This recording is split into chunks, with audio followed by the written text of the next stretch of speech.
Thank you. Blow, make a wish. Blow it out. Put it over and get some fire. All right. All right. Thank you. Hey. The sound that shattered the quiet that night didn't come from far away. It came from the heart of home, where the porch light glowed, where a mother's voice was last heard trying to hold her world together. Then, the cracks in a family that had survived so much finally split open. A woman lay bleeding on the steps she'd walked 1,000 times before. A gun had been fired, and the person accused of pulling the trigger wasn't a stranger.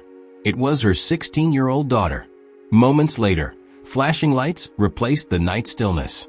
Paramedics fought for a life that slipped away before sunrise. The story that followed left an entire neighborhood stunned, not just because of the violence, but because of what it said about how fragile peace inside a home can be. Tiamoya Moore wasn't killed by chance. She was taken by a storm no one saw coming. Or maybe one they saw but couldn't name until it was too late. Welcome to Dark Trace Crime Stories.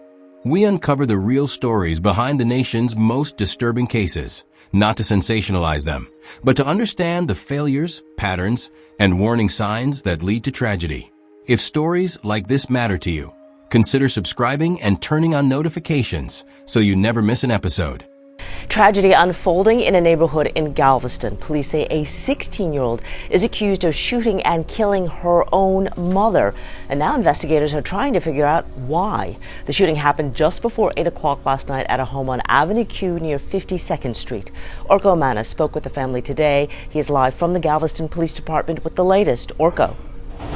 She was 34 years old, a mother of 5, and the center of a home that was supposed to be her second chance. People who knew her in Lamarck, Texas, describe a woman who had seen struggle, made mistakes, and fought her way back. She wasn't pretending to be perfect. She was trying to be better. Those who loved her said the same thing in every interview. Tia loved her children. She would do anything for them. She had left Texas for a time, chasing opportunity and distance from old pain. California gave her perspective. Faith gave her strength. And when she came home, she came with a purpose, to rebuild, to raise her kids, to make her life a testimony to what redemption can look like in real time. She was very into God, her family said. The kind of spiritual that shows up not just in prayer but in patience, in the way she forgave, in the way she kept her family together through lean years. Neighbors saw her as a quiet, grounded woman. No drama, no late-night trouble, no calls to the police. Her home was steady. From the outside, there were no signs of danger at all. But no signs doesn't mean no pressure. Sometimes what looks calm is just what's still holding together. Inside that home, love and tension lived side by side, the way they do in many families.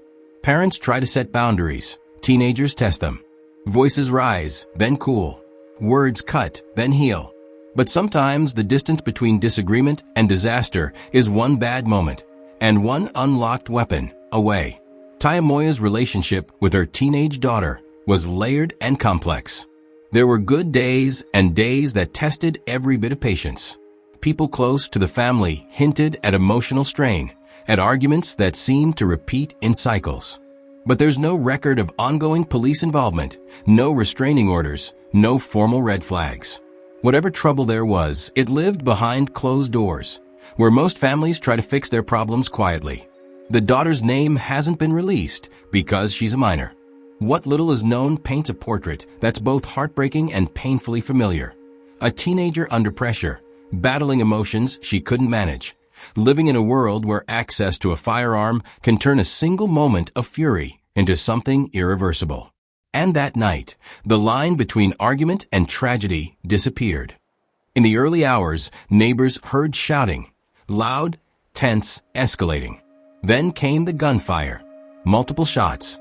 Fear froze the block. One neighbor ran for cover. Another called for help. Within minutes, police and paramedics arrived. They found Tiamoya Moore on her porch with gunshot wounds. Her body sprawled near the door she never made it through. She was rushed to UTMB Health, but her injuries were too severe. She didn't survive. Police canvassed the area and quickly gathered what witnesses had already pieced together. The shooter had fled, but she hadn't gone far. The suspect was her 16-year-old daughter, a child of the same woman lying in that ambulance. Hours later, she returned home and was taken into custody without resistance. A firearm was recovered at the scene. She was transferred to the Jerry J. Esmond Juvenile Justice Center, charged with suspicion of murder. 2 lives ended that night, one through death, the other through a cell door that may not open for years. Before we continue, I want to ask you something that isn't about judgment. It's about awareness. When arguments turn into silence, when your teenager stops talking, or when tension feels like it's building and you can't name why, what do? Do you pull back or do you reach in? Comment below with one small thing you believe keeps a family from crossing that invisible line: communication, time apart, therapy, or something else entirely. Sometimes one idea shared publicly can save a private life. After the shooting, grief spread fast. Family members stood outside the police tape in disbelief. "Why would you do this to your own mama?" one relative said, voice breaking. The question wasn't for answers. It was for the weight of the loss. A couple of days I've been feeling like I'm losing my mind. I was questioning, like, why? Why would you do this to your own mama? I just can't believe she's gone, for real. When you got the news, I was devastated. Devastated. Didn't want to believe it. Tia will give you the shirt literally off of her back. Tia loved her kids, would do anything for her kids. She was very spiritual, very into God, changed her life around for God. I just want to know what really, like, what caused for that to get to this point to where you had to take your own mama's life. In too many American homes, the gun is both protection and threat. When a weapon is left accessible, loaded, unlocked, or known to everyone, it's not just a security measure. It's an open door to irreversible loss. Studies show that firearms are now the leading cause of death for children and teens in the United States. And still, safe storage remains optional instead of required. This isn't about politics. It's about practicality. A gun locked and unloaded saves lives. A combination known only to adults saves lives. Awareness saves lives. Tiamoya's case is proof of what happens when access and emotion meet in the same second. Then there's the emotional side, the invisible buildup that often goes unaddressed. Adolescence is already volatile. Add stress, social isolation, economic pressure, and the emotional residue of past trauma, and you have a situation primed for collapse. Parents are often exhausted, juggling jobs and bills, hoping love is enough to keep everyone stable. Teenagers, meanwhile, navigate a world that tells them to be strong but gives them no tools to manage anger, fear, or confusion. From the outside, these homes look ordinary. Inside, they can feel like tightropes. Families miss the warning signs because the signs look like normal life. Mood swings, slammed doors, arguments that sound like any other. Until one day they're not. Here's where you come in again, because true crime should never stop at tragedy. It should start conversations that prevent the next one. What do you think families ignore most before something breaks? Sudden isolation, anger outbursts, or silence that lasts too long? Drop your thoughts below. Your comment might help someone recognize what's happening in their own home. In the days after her death, tributes filled social media. Photos of Tiamoya smiling beside her children. Posts remembering her faith, her laughter, her drive to change. Her life wasn't about how it ended. It was about everything she survived to build. And that's what makes this kind of loss so devastating. She wasn't reckless. She wasn't in danger from the world outside. She was home, doing what mothers do every day, keeping her family together.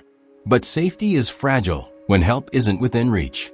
Law enforcement continues to handle the case with discretion. Because of the daughter's age, court records remain sealed. There's no public timeline for hearings, no official statements beyond the arrest.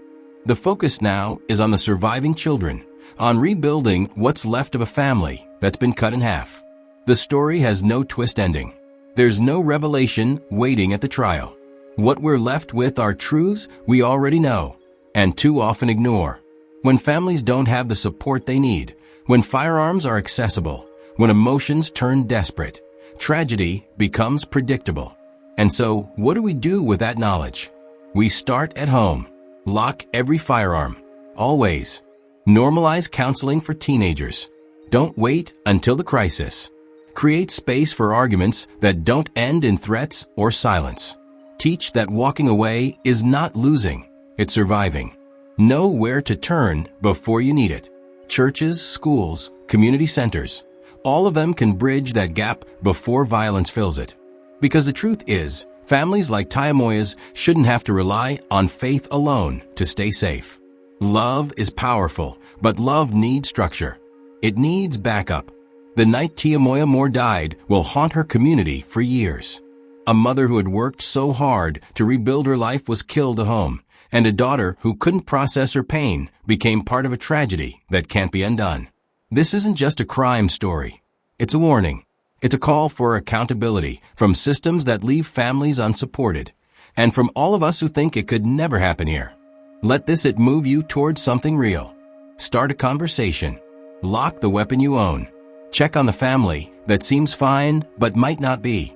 And if you want stories told with truth, respect, and purpose, subscribe to Dark Trace Crime Stories. We don't tell these stories for shock. We tell them so they never have to happen again. For Tiamoya Moore, for her children, and for every parent trying to love through the noise, may her story be more than grief. May it be prevention. May it be a reason someone's mother lives to see tomorrow.